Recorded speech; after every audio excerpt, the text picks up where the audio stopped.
Mimi niko nje nasubiri majibu na nikasikia daktari kule ndani wanasema, ndugu Joseph, utatusamehe ile drip tuliyokuwekea ilikuwa ya Josephine, tulichanganya majina. Ilikuwa na maji ya mama mjamzito. Wewe ukiwa tayari kupushi, utapushi, tuko tayari kupokea chochote. Na hii issue ya majina hii bila kusahau, juzi nilitoka pale chuo tukaona kwa vile hapa hakuna kipindi, niende nikazurezure kidogo, nashangaa naingia kitambaa cheupe na kutana na wanawake weusi.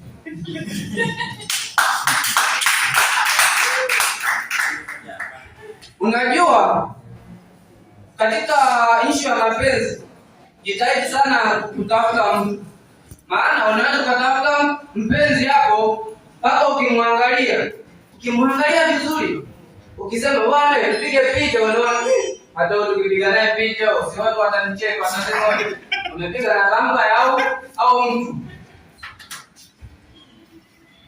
Na kuhusu issue ya majina tujiangalie sana. Unakutana na mtu anamwambia baby I will die for you, hapo hauna pesa, au maneno ya I will die for you wajia wanajeshi wa ardhi na anga huko. Jesus.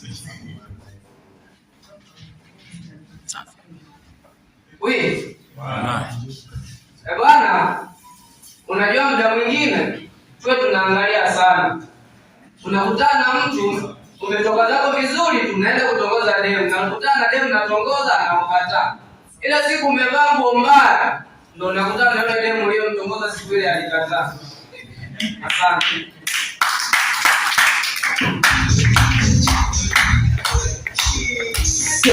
Sisi